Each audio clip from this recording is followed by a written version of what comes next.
자, 계속해서 강의를 진행하겠습니다. 다음은 창호 작업을 하겠습니다. 자, 먼저 현재 레이어를 이와 같이 창호로 변경을 하고, 자, 창호를 만들 방향을 위해서 화면을 다음과 같이 변경해 줍니다. 자, 다음 오른쪽 부분에 자, 창호를 위한 두 개의 사각형을 그려 보겠습니다. 먼저 가로가 1500, 세로가 800인 사각형을 하나 그려줍니다. 다음 가로가 900, 세로가 1900인 사각형을 하나 더 그려줍니다. 첫 번째 사각형은 창을 만들기 위한 사각형이고, 두 번째 사각형은 문을 만들기 위한 사각형입니다. 자, 이와 같이 두 개의 사각형이 만들어졌으면 이제 레이어를 보이지 않게 감추고 창부터 작업을 해줍니다. 자, 옵셋을 이용해서 50만큼 옵셋을 합니다. 자, 문의 경우는 3개의 선을 선택을 하고 안쪽으로 50만큼 옵셋을 합니다. 자, 다음 화면을 작업하기 편하게 변경을 하고 창부터 두께를 주도록 하겠습니다. 바깥쪽 창틀의 두께를 30으로 지정을 합니다. 자, 다음은 재질을 지정해 주도록 하겠습니다. 창 부분 전체를 선택을 하고 적당한 재질을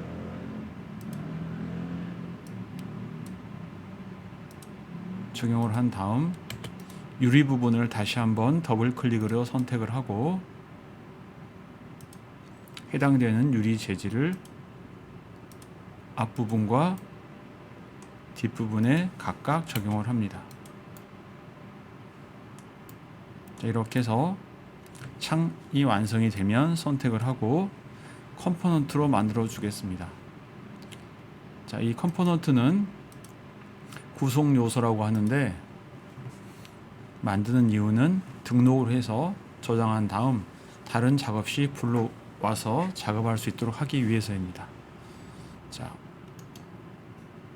구성 요소 만들기를 이용해서 이렇게 먼저 실행을 한 다음, 자, 창의 크기에 맞춰서 먼저 이름을 줍니다.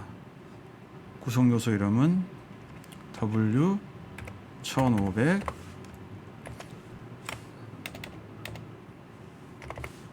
곱하기 800 해서 앞에 W는 윈도우의 약자이고 앞에 수치는 가로의 길이 그리고 800은 높이의 길입니다.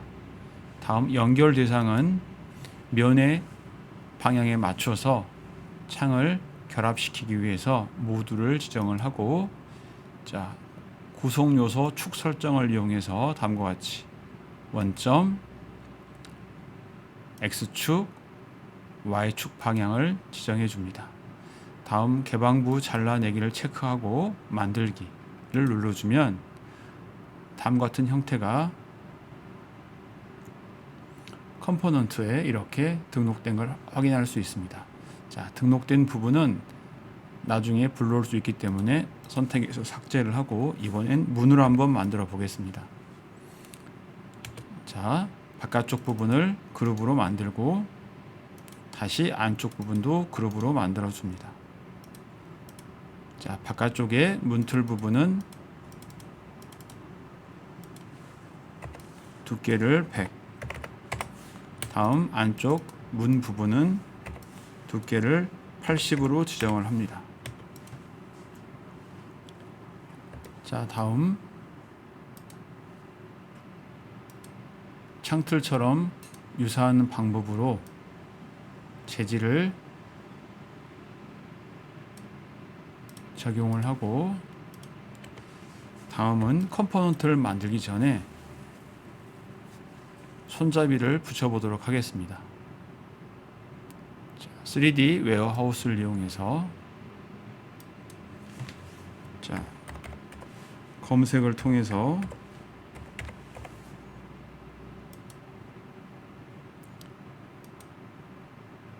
문 손잡이들을 볼 수 있게 확인한 다음 적당한 문 손잡이를 선택을 하고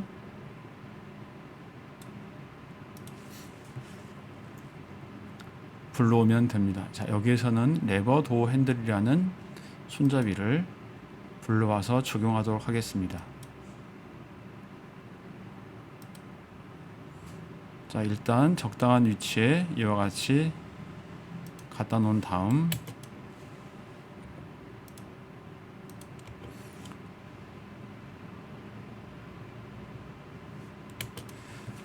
(3D) 웨어하우스를 통해서 불러온 건 손잡이 자체가 컴포넌트로 되어 있기 때문에 이거를 분해를 해서 다시 한번 그룹으로 만들어 주겠습니다. 그룹이 없어질 때까지 계속해서 분해를 통해서 완전히 분해를 한 다음 이 전체를 하나의 그룹으로 만들어 줍니다. 자, 그리고 끝점을 잡아서 기준을 만든 다음 손잡이의 높이 900만큼 위치를 조정하고 다시 문의 안쪽으로 적당한 길이만큼 조절해 주면 됩니다. 자, 이렇게 해서 한쪽 방향의 문 손잡이를 만들고 이제 반대 방향도 작업을 해 보겠습니다. 자, 먼저 다음과 같이 반대 방향으로 복사한 다음 손잡이의 방향을 녹색 축을 기준으로 이동을 시켜줍니다. 즉 정확히 말하면 대칭 이동이 됩니다. 자, 대칭 이동이 된 손잡이를 선택을 하고 기준점을 적절히 잡은 다음 자, 이동을 해서 면의 그룹 내라는 팁이 나오면 여기서 멈추게 되면 정확하게 면에 붙게 됩니다. 자, 이렇게 해서 문의 양쪽 부분에 이와 같이 손잡이를 다 붙이게 되면 이제 컴포넌트 작업을 하면 되는데 자, 경계선의 영역을 정확하게 해줘야 되기 때문에 자, 앞쪽 부분에다가 다음과 같이 사각형을 하나 만들어 준 다음 생성된 면만 삭제를 해주게 되면 경계가 되는 이와 같은 선만 남아 있게 됩니다. 이렇게 경계선을 만든 다음 전체를 잡고 이걸 컴포넌트로 만들게 됩니다. 자, 컴포넌트 이름은 도어의 약자인 D로 시작을 하고 자, 가로의 길이 900 그리고 곱하기 1900 이렇게 입력을 하고 연결 대상은 모두 구성 요소 축 설정은 기준점 그리고 오른쪽 방향이 X축 방향 그리고 문의 높이 방향이 Y축 방향으로 지정이 되게 해주면 됩니다. 다음 개왕부 잘라내기 체크하고 만들기를 하면 이와 같이 문이 하나의 컴포넌트로 바뀌고 이렇게 등록이 된 걸 확인할 수 있습니다. 자, 이제 화면에 있는 컴포넌트는 삭제하더라도 나중에 불러올 수 있습니다. 자, 컴포넌트를 이렇게 만들고 나서 다음이 할 일은 여기에 있는 이 컴포넌트를 추후에라도 불러서 사용할 수 하기 위해서 자, 특정한 폴더에 저장을 해주면 됩니다. 자, 저장하는 방법은 컴포넌트 트레이에서 이 아이콘을 클릭해서 나타나는 메뉴 중에서 로컬 컬렉션으로 저장 항목을 클릭하고 미리 하나의 폴더를 만든 다음 그 폴더에 저장을 해주면 됩니다. 폴더의 이름은 여러분들이 나중에 쉽게 찾을 수 있도록 적당한 폴더를 하나 만들고 이 폴더에 선택을 해주게 되면 여기에 있는 이 컴포넌트들이 그 폴더에 저장이 돼서 다른 작업 시 불러올 수 있습니다. 자, 이제 계속해서 작업을 진행하겠습니다. 이제 컴포넌트가 만들어졌기 때문에 레이어를 전부 다 보이게 한 후에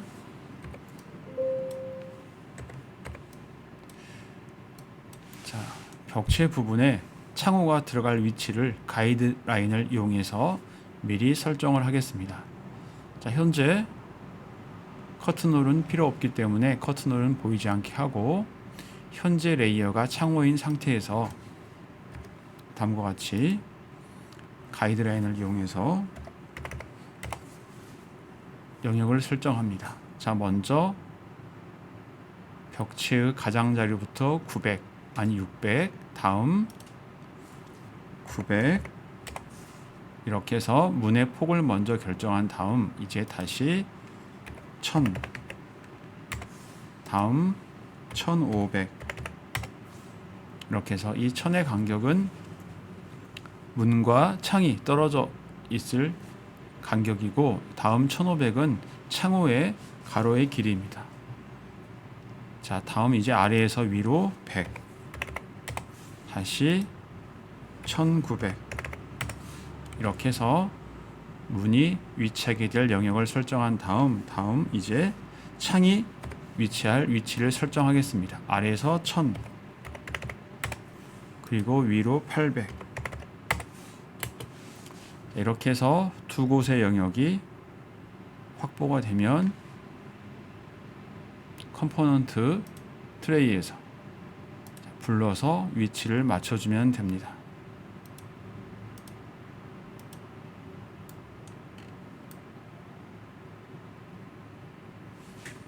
자, 이렇게 위치를 맞출 때 버그를 조금 방지하려면 미리 벽체의 그룹을 해제하는 게 좋습니다. 그래서 불러오기 전에 벽체, 즉 벽체 및 슬래브 레이어를 그룹을 분해를 하고 다시 한번 가지고 와 보도록 하겠습니다.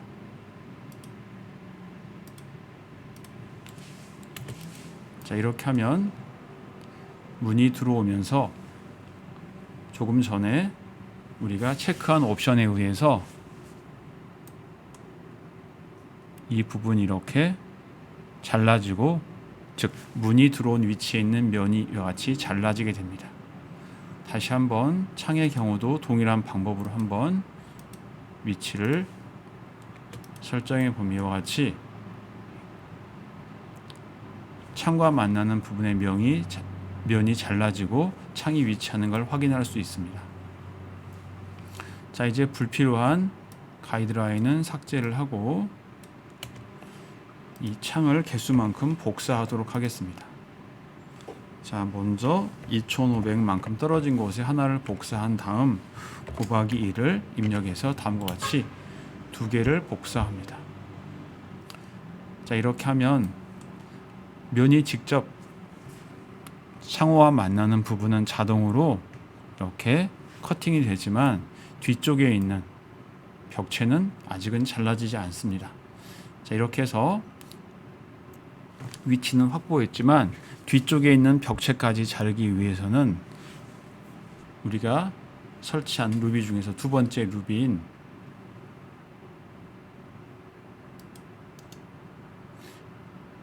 홀 펀칭이라는 이 기능을 사용해야 됩니다. 홀 펀칭이라는 이 루비는 상단에 있는 메뉴에서 나타나지 않고 작업할 대상을 선택한 후에 오른 클릭했을 때 나타나게 됩니다. 그래서 먼저 문을 선택하고 홀 펀칭이라는 메뉴에서 다시 한번 서브 메뉴인 펀치를 눌러주게 되면 조금 있다가 뒤쪽에 있는 벽체까지 완전히 구멍이 뚫리게 됩니다. 이 작업은 PC의 상태에 따라서 작업되는 시간이 조금 걸립니다. 현재 커서의 모양을 보면 작업이 어느 정도 되는지를 우리가 짐작할 수 있습니다. 그래서 커서의 모양이 짐거었던 상태는 현재 작업이 되고 있는 상태입니다. 자, 작업이 다 끝났으면 뒤쪽 부분을 보면 이와 같이 뒤쪽에 있는 면까지 뚫린 걸 확인할 수 있습니다. 자, 나머지 창들도 동일한 방법으로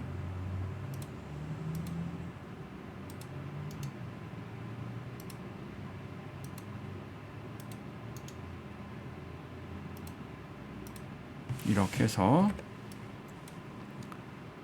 벽체의 개구부 부분에 완전히 확보가 되도록 이렇게 작업을 해줄 수 있습니다. 자, 이와 같이 작업이 다 끝난 상태에서 우리가 그 다음에 확인할 부분은 이제 이 창호의 위치를 벽 안쪽으로 넣어주는 건데, 자, 먼저 현재 상태에서 보면 이 벽과 뚫린 개구부가 서로 연결이 되어 있습니다. 즉 링크가 되어 있기 때문에 창호를 움직이게 되면 뚫려 있는 개구부까지 같이 움직이게 됩니다. 그래서 이게 장점이면서 단점입니다. 즉 안쪽으로 움직이게 되면 붙어 있는 벽도 같이 움직이기 때문에 개구부의 벽체와 창호의 관계를 연결을 해제할 필요가 있습니다. 자, 그래서 연결 해제하는 방법은 해당되는 창호를 선택하고 오른 클릭해서 아까 호울 펀칭 메뉴에서 언링크 펀치라는 항목을 클릭해서 벽체와 창호의 연결 관계를 끊어주면 됩니다. 나머지 부분도 같은 방식으로 작업을 해주면 됩니다.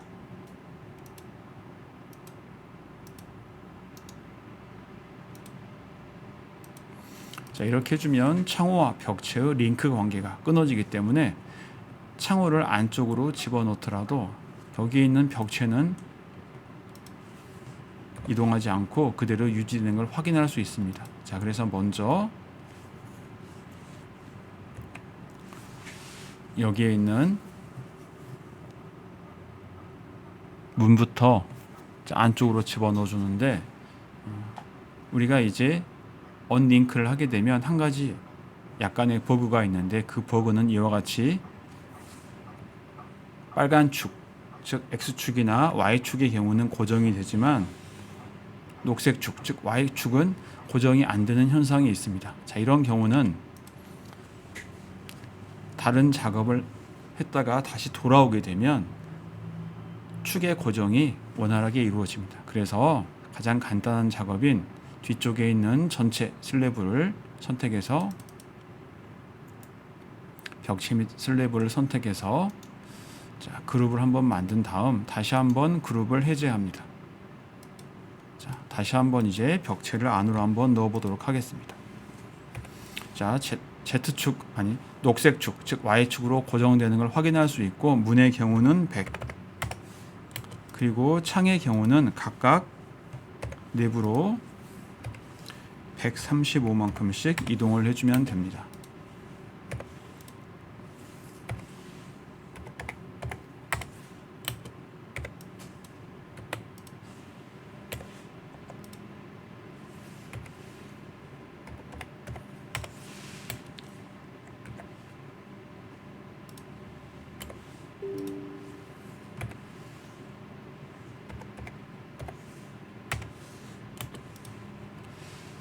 자, 창호와 벽체의 간격은 교재에 자세히 치수가 설명되어 있으니 그 치수 부분은 교재를 참고해서 여러분들이 작업하면 되겠습니다. 자, 이와 같이 해서 창호가 위치를 정확하게 작업이 되면 이제 숨겨졌던 커튼홀을 보이게 해줘서 전체 형태를 이제 완성시켜주면 됩니다. 자, 이 상태에서 전체를 한번 살펴보면 양쪽에 있는 커튼홀, 그리고 한쪽 벽면에 있는 4개의 창호가 완성된 걸 확인할 수 있습니다. 자, 이번 강의를 정리를 하자면 지난 시간에 했던 강의와 동일한 결과물이지만 커튼홀과 벽체, 정확히 말하면 개구부 부분에 대한 작업을 할 때 미리 개구부를 확보하지 않고 컴포넌트로 완성된 컴포넌트로 완성된 창호를 벽체 위치에 먼저 정한 다음 우리가 사용하는 홀 펀칭 툴이라는 이 루비를 이용해서 이와 같이 작업을 했다는 걸 여러분들이 정리하면 되겠습니다. 자, 그래서 여러분들이 방금 사용했던 루비를 잘 활용하면 작업하는데 효율성을 조금 더 높일 수 있다고 생각을 합니다. 자, 이번 강의는 여기까지 하도록 하겠습니다. 고맙습니다.